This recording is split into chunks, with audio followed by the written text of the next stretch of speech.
بسم اللہ الرحمن الرحیم۔ محترم ناظرین، السلام علیکم۔ حضرت الیاس علیہ السلام خدا کے پیغمبر مرسل ہیں۔ آپ علیہ السلام کا اسم مبارک قرآن میں 2 مرتبہ آیا ہے۔ ایک دفعہ آپ علیہ السلام کا ذکر سورہ انعام کی آیت نمبر 85 میں حضرت زکریا، حضرت عیسیٰ اور حضرت یحییٰ علیہ السلام کی صف میں ایک شائستہ انسان کے عنوان سے ہوا، اور دوسری مرتبہ سورہ صافات کی آیت نمبر 123 میں آپ علیہ السلام کو پیغمبر مرسل کے عنوان سے یاد کیا گیا ہے۔ اگرچہ بعض اقوال کے مطابق حضرت الیاس علیہ السلام حضرت ادریس علیہ السلام یا خضر علیہ السلام یا ایلیاہ ہی ہیں، لیکن آیات قرآن سے پتہ چلتا ہے کہ وہ ایک علیحدہ پیغمبر ہیں۔ سورہ صافات کی آیت نمبر 130 میں ذکر ہوتا ہے، سلام علی الیاسین، سلام ہو الیاسین پر۔ اس آیت کریمہ میں الیاسین سے مراد آل یاسین نہیں بلکہ الیاسین ہے، یعنی الیاس میں یہ اور نون کا اضافہ کیا گیا ہے۔ یہ احتمال بھی کیا جاتا ہے کہ ان کے والد گرامی کا نام یاسین ہو اور اسی نسبت سے انہیں الیاسین پڑھا جاتا ہو۔ جناب ابن عباس رضی اللہ تعالیٰ عنہ سے روایت ہے کہ جب جناب یوشع بن نون حضرت موسیٰ علیہ السلام کے بعد سرزمین شام پر حکمران بنے تو انہیں 12 سبطی قبائل میں تقسیم کر دیا۔ ان میں سے ایک قبیلہ کے جن کے درمیان حضرت الیاس علیہ السلام رہتے تھے، لبنان کے شہر بالبک میں جا کر رہائش پذیر ہوا۔ بالبک کے لوگ بت پرست تھے اور ان کے سب سے بڑے بت کا نام بال تھا، اور بک کا معنی ہے شہر۔ ان دونوں کو آپس میں ملانے سے شہر کا نام بالبک ہو گیا۔ کہتے ہیں کہ بال سونے کا اتنا بڑا بت تھا کہ اس کی لمبائی 20 ہاتھ تھی، اس کے 4 چہرے تھے اور اس بت کے 400 سے زیادہ خادم تھے۔ اللہ تعالیٰ نے حضرت الیاس علیہ السلام کو بالبک کے لوگوں کی ہدایت کے لیے مبعوث فرمایا۔ اس زمانے میں بالبک کا ایک بادشاہ تھا جس کا نام لاجب تھا۔ وہ لوگوں کو بت پرستی کی دعوت دیتا تھا۔ حضرت الیاس علیہ السلام نے ان لوگوں کو توحید کی دعوت دی اور ان سے فرمایا کہ تمہارا اور تمہارے آباء و اجداد کا پروردگار صرف اور صرف خدائے وحدہ لا شریک ہے، وہی تمہارا پالنے والا ہے۔ تمہارے پاس جتنی بھی نعمتیں ہیں سب اسی کی جانب سے ہیں، ہر مشکل کا حل اسی ذات حق کے دستے قدرت میں ہے۔ تم لوگ اس کے سوا کسی اور کی عبادت کیوں کرتے ہو؟ بے جا تقلید کرنے کے بجائے اپنے بزرگوں کے طریقے کو ترک کر کے خدائے حقیقی کی عبادت کرو۔ لیکن آپ علیہ السلام کی قوم نے آپ کی نصیحتوں پر کان نہ دھرا اور آپ علیہ السلام کی منطقی اور ہمدردانہ رہنمائیوں کی کوئی پرواہ نہ کی اور انہیں جھٹلایا۔ خداوند متعال نے انہیں خبردار کیا کہ ایک دن ایسا آئے گا کہ جب تم لوگ عدالت الہی میں پیش ہوگے اور عذاب جہنم کے لیے بلائے جاؤ گے۔ بالبک کے بادشاہ لاجب کی بیوی ایک بد کردار عورت تھی۔ جب بادشاہ کہیں سفر پر جاتا تو اپنے شوہر کی جانشین بنتی اور لوگوں کے درمیان فیصلے اور حکومت کرتی۔ اس عورت کا منشی ایک دانا اور صاحب ایمان شخص تھا جس نے ان 300 مومنوں کو نجات دی جنہیں اس عورت نے پھانسی کا حکم دے رکھا تھا۔ اس سرزمین پر بادشاہ کی عورت سے زیادہ بد کردار کوئی عورت نہ تھی۔ اس کے کئی ایک وزیروں سے اس کی بہت ساری اولاد تھی۔ بادشاہ کے ہمسائے میں بنی اسرائیل کا ایک صالح شخص رہتا تھا۔ اس کا باغ بادشاہ کے محل کے قریب تھا اور اسی میں ہی وہ زندگی بسر کرتا تھا۔ بادشاہ اس کا بہت احترام کرتا تھا، لیکن بادشاہ کی بیوی نے اس کی عدم موجودگی میں اس صالح شخص کو قتل کر دیا اور اس کے باغ پر اپنا قبضہ جما لیا۔ جس وقت بادشاہ سفر سے واپس آیا تو اس عورت نے بادشاہ کو ساری کہانی سنائی۔ بادشاہ اپنی بیوی کی محبت میں اس قدر گرفتار تھا کہ اس نے اس سے صرف اتنا کہا کہ تم نے اچھا کام نہیں کیا، یعنی اس سے زیادہ اس کی کوئی سرزنش نہ کی۔ جب حضرت الیاس علیہ السلام نے بالبک کے لوگوں کو بت پرستی سے منع کیا اور خدائے وحدہ لا شریک کی طرف دعوت دی تو بت پرستوں نے آپ علیہ السلام کو جھٹلایا، ان کی توہین کی، انہیں ڈرایا دھمکایا اور انہیں اپنے آپ سے دور کیا، لیکن انہوں نے بڑی استقامت سے ان کا مقابلہ کیا، ان کی اذیتیں برداشت کیں اور انہیں مسلسل دعوت توحید دیتے رہے، لیکن وہ لوگ اپنی سرکشی پر ڈٹے رہے اور حضرت الیاس علیہ السلام پر عرصہ حیات تنگ کر دیا۔ حضرت الیاس علیہ السلام نے خدا کو قسم دی کہ اگر بادشاہ اور اس کی بد کردار بیوی توبہ نہ کریں تو انہیں ہلاک کر دے، اور اس کے ساتھ ساتھ ان دونوں کو تنبیہ بھی کی۔ یہ تنبیہ کرنا اس بات کا باعث بنی کہ بادشاہ اور اس کے چیلے بہت غصے میں آ گئے۔ ان لوگوں نے ارادہ کر لیا کہ حضرت الیاس علیہ السلام کو قتل کر دیں۔ چنانچہ حضرت الیاس علیہ السلام وہاں سے ہجرت کر گئے اور پہاڑوں کے اندر غاروں میں 7 سال تک چھپ کر زندگی گزاری۔ وہاں پر آپ علیہ السلام کی غذا درختوں کے پھل وغیرہ تھی۔ اس دوران میں بادشاہ کا بیٹا سخت بیمار ہو گیا اور ہر قسم کا علاج بے اثر رہا، جبکہ بادشاہ اس بیٹے سے اپنی تمام اولاد سے زیادہ محبت کرتا تھا۔ وہ اس کی شفا یابی کے لیے بتوں کے آگے گڑ گڑایا، لیکن کوئی نتیجہ نہ نکلا۔ بت پرستوں نے بادشاہ سے کہا، کیونکہ تو نے الیاس علیہ السلام کو جو ہمارے خداؤں کے خلاف تھا قتل نہیں کیا اور وہ ابھی تک پہاڑوں میں زندہ ہے، لہٰذا یہ سب اسی وجہ سے ہے۔ بت پرست پہاڑوں میں حضرت الیاس علیہ السلام کے مسکن کی طرف گئے اور بآواز بلند کہا، اے الیاس علیہ السلام، ہمارے پاس آؤ اور اپنے خدا سے بادشاہ کے بیٹے کے لیے شفا مانگو۔ حضرت الیاس علیہ السلام ان لوگوں کے پاس آئے اور کہا، اللہ تعالیٰ نے مجھے آپ لوگوں کی طرف اپنا پیغمبر بنا کر بھیجا ہے، تم میرے پروردگار کے حکم کو قبول کرو۔ خداوند متعال فرماتا ہے، تم لوگ اپنے بادشاہ کے پاس جاؤ اور اسے کہو کہ وحدہ لا شریک خدا میں ہوں، میرے سوا کوئی بھی معبود نہیں ہے۔ میں نے بنی اسرائیل کو خلق کیا ہے، میں ہی انہیں روزی دیتا ہوں اور انہیں زندہ کرتا اور مارتا ہوں، نیز انہیں فائدہ اور نقصان پہنچاتا ہوں۔ بس تم اپنے بیٹے کی صحت یابی کے لیے میرے سوا کسی غیر سے کیوں مطالبہ کرتے ہو؟ وہ لوگ بادشاہ کے پاس گئے اور حضرت الیاس علیہ السلام کا پیغام دیا۔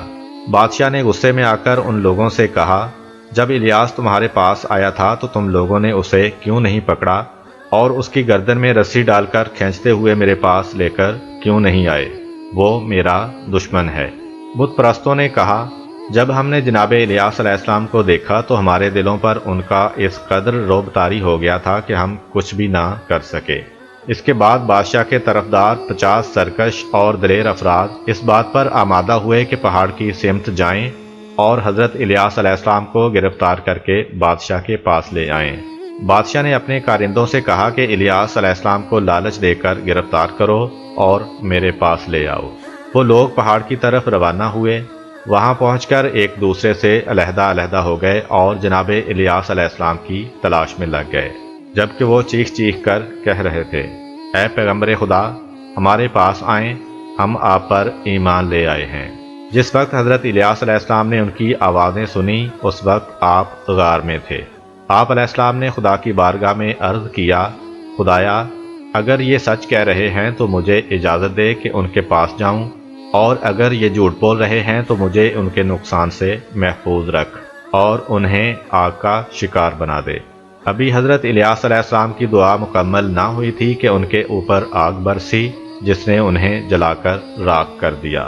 بادشاہ کو جب اس واقعہ کی اطلاع ملی تو بہت غصے میں آ گیا۔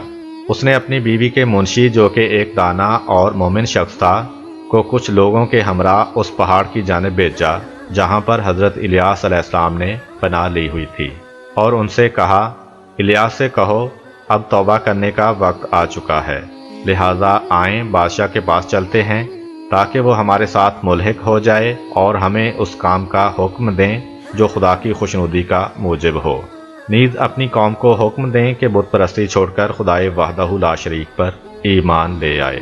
اس مومن منشی نے مجبوراً ان لوگوں کا ساتھ دیا اور اس پہاڑ کی جانب روانہ ہوا جہاں پہ حضرت الیاس علیہ السلام سکونت پذیر تھے۔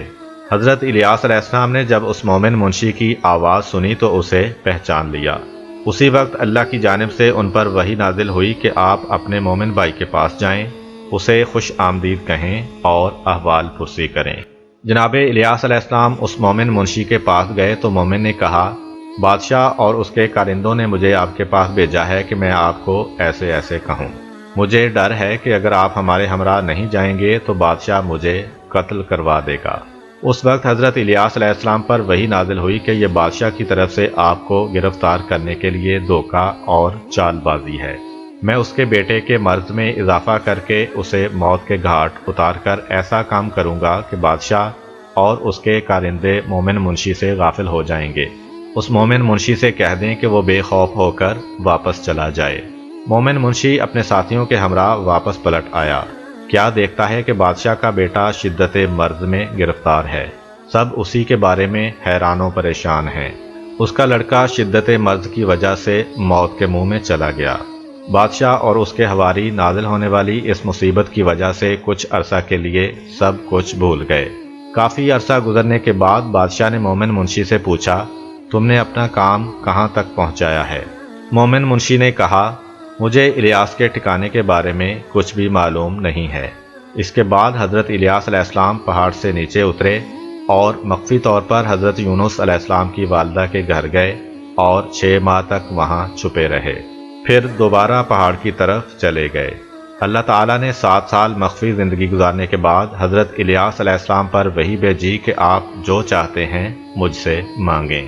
حضرت الیاس علیہ السلام نے عرض کیا، پروردگار، مجھے دنیا سے اٹھا لے اور میرے آباء و اجداد کے ساتھ ملا دے کہ میں نے تیری خاطر بنی اسرائیل کو تھکا دیا ہے اور انہیں غضبناک کیا ہے، اسی طرح بنی اسرائیل نے مجھے تھکایا ہے اور غضبناک کیا ہے۔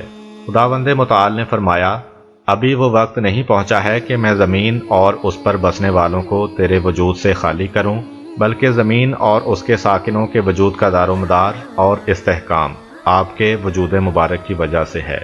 آپ جو مانگنا چاہتے ہیں وہ مانگیں تاکہ اسے پورا کروں۔ حضرت الیاس علیہ السلام نے عرض کیا، ان لوگوں سے میرا انتقام لے جنہوں نے مجھے اذیتیں دیں اور میرا عرصہ حیات تنگ کیے رکھا۔ ان پر باران رحمت کا سلسلہ ختم کر دے، حتیٰ کہ پانی کا ایک قطرہ تک نہ برسا سوائے میری سفارش کے۔ خداوند متعال نے 3 سال تک بنی اسرائیل پر قحط مسلط کر دیا۔ بھوک اور قحط نے ان کی زندگی انتہائی کٹھن کر دی۔ وہ بلاؤں میں گرفتار ہو گئے۔ ان کے اندر پے در پے اموات واقع ہونا شروع ہو گئیں۔ وہ لوگ سمجھ گئے کہ یہ سب کچھ حضرت الیاس علیہ السلام کی بد دعا کا اثر ہے۔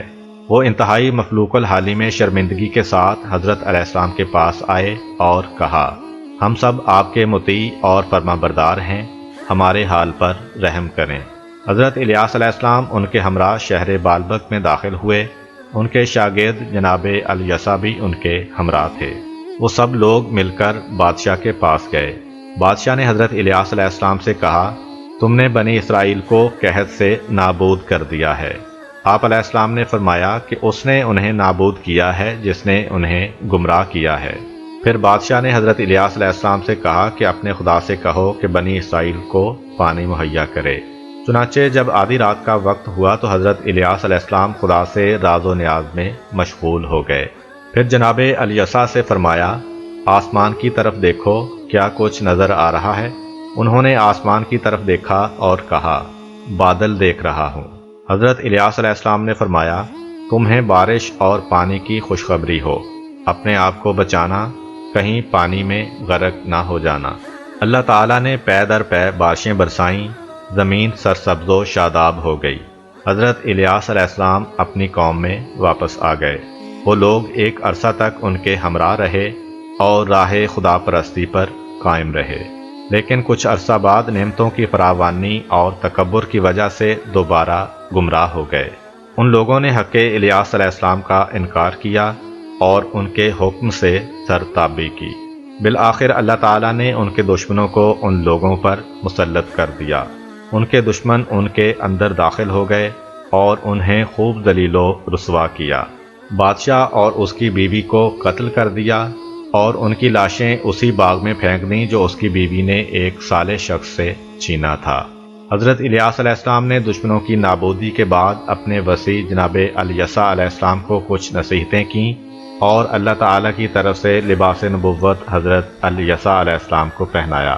جناب الیسا علیہ السلام نے بنی اسرائیل کو ہدایت کرنا شروع کی۔ بنی اسرائیل نے بھی آپ علیہ السلام کا بہت احترام کیا اور آپ علیہ السلام کی اطاعت کرنے لگے۔ بعض روایات کے مطابق حضرت الیاس علیہ السلام جناب خضر علیہ السلام کے دوستوں میں سے ہیں اور دونوں زندہ ہیں۔ فرق صرف اتنا ہے کہ الیاس علیہ السلام خشکی پر مامور ہیں لیکن خضر علیہ السلام جزیروں اور دریاؤں پر معمور ہیں۔ بعض دوسرے لوگ حضرت الیاس علیہ السلام کی ماموریت بیابانوں میں اور خضر علیہ السلام کی ماموریت پہاڑوں پر خیال کرتے ہیں، اور دونوں کے لیے عمر جاودانی کے قائل ہیں۔ اللہ تعالیٰ نے حضرت الیاس علیہ السلام کو ابدی زندگی اس وجہ سے عطا فرمائی کہ انہیں راز و نیاز کرنے اور مناجات سے عشق تھا۔ ہوا یوں کہ ایک دفعہ حضرت اسرائیل علیہ السلام جناب الیاس علیہ السلام کی خدمت میں آئے تاکہ ان کی روح قبض کریں۔ حضرت الیاس علیہ السلام نے گریہ کرنا شروع کر دیا۔ حضرت اسرائیل علیہ السلام نے کہا، آپ کیوں گریہ کر رہے ہیں جبکہ آپ تو اپنے پروردگار کے پاس پلٹ کر جانے والے ہیں؟ حضرت الیاس علیہ السلام نے فرمایا، یہ گریہ موت کے خوف سے نہیں ہے، بلکہ یہ گریہ سردی کی طولانی راتوں اور گرمی کے طویل دنوں سے جدائی کی وجہ سے ہے، کیونکہ دوستان خدا یہ راتیں راز و نیاز اور مناجات کرنے میں گزارتے ہیں اور دنوں میں روزے سے رہتے ہیں۔ وہ ہمیشہ بارگاہ خدا میں حاضر رہتے ہیں اور اپنے محبوب کے ساتھ مناجات سے لذت حاصل کرتے ہیں۔ موت کی وجہ سے میں ان سے محروم ہو جاؤں گا اور خاک کا اسیر بن جاؤں گا۔ خداوند متعال نے حضرت الیاس علیہ السلام پر یوں وحی نازل فرمائی، آپ کو مناجات سے عشق ہے اور آپ لوگوں کی خدمت کرنا چاہتے ہیں، لہٰذا میں آپ کو تا قیام قیامت مہلت دیتا ہوں کہ آپ اپنی زندگی کو جاری و ساری رکھیں اور اولیاء خدا کی سب سے جدا نہ ہوں اور راز و نیاز اور مناجات کے ذریعے ان سے مانوس رہیں۔ اگر آپ کو ہماری ویڈیو اچھی لگی ہے تو ویڈیو کو لائک کریں اور مزید اس طرح کی ویڈیوز دیکھنے کے لیے ہمارا چینل سبسکرائب کر لیں۔ ملتے ہیں نیکسٹ ویڈیو میں، اجازت دیجیے، اللہ حافظ۔